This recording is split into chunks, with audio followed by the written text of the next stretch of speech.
Why do news interviewers not immediately respond with you didn't answer my question when confronted with some politician's word salad nonsense? 1. Because doing so forfeits their opportunity to ever speak to that person or possibly that organization again. That person or group simply won't engage with that reporter or their organization moving forward. Some people do it sometimes, but it can be a big loss down the line as they lose access to people and stories. 2. 1. Because the interviewer wants to get another big interview. 2. Sometimes the interviewer would rather let the politician say their stuff so the audience can make a decision. 3. Because the politician has made it very clear that they have no intention of answering the question. They are professionals and can play this game indefinitely. And because the reporter doesn't feel like wasting their time on something that's never going to work, but only get them uninvited. They can trust their audience to see that the politician refused to answer. 4.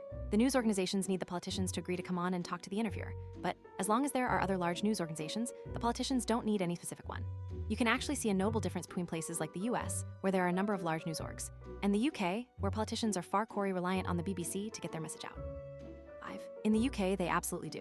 The politicians just either continue with their word salad anyway and claim that they actually are answering the question, or complain that they're getting interrupted.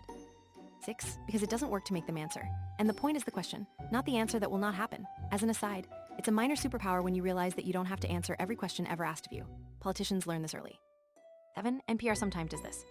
8. While it may be common here on Reddit, that kind of behavior is viewed by serious journalists as being unprofessional. Plus, when your job relies on your access to certain people, the last thing you will do is something to jeopardize that access. Generally, most of those interviews are somewhat staged, with everyone agreeing to a laundry list of conditions before the person will even step in the room for the interview.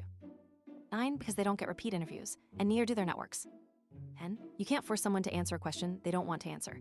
Calling it out spends interview time that could be spent asking a different question they might actually answer.